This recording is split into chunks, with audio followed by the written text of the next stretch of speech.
ತಗೊಳ್ಳಿ. ಇದರಲ್ಲಿ ನೀವು ಹೇಳಿದ ಹಾಗೆ 10 ಲಕ್ಷ ರೂಪಾಯಿ ಕ್ಯಾಶ್ ಇದೆ.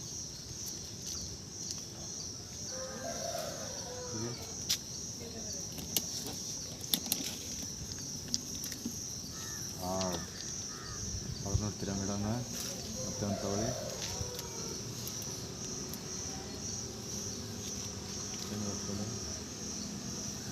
ಸ್ಪೆಂಡ್ ಮಾಡ್ತೀರಾ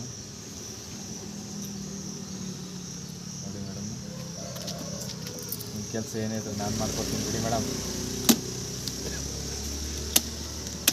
ಕೆಲಸ ಏನೇ ಇದ್ರು ನಾನು ಮಾಡ್ಕೊಡ್ತೀನಿ ಬಿಡಿ ಮೇಡಮ್.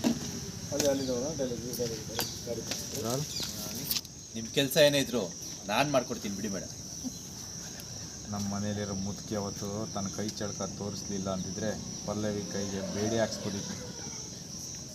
ನಮ್ಮ ಮನೇಲಿರೋ ಮುದುಕಿ ಅವತ್ತವಳು ಕೈ ಚಳಕ ತೋರಿಸ್ಲಿಲ್ಲ ಅಂದರೆ ಅಂದಿದ್ರೆ ಸ್ಮೈಲಿಂದ ಕೋಪತಾಳೆ ರೋಲ್.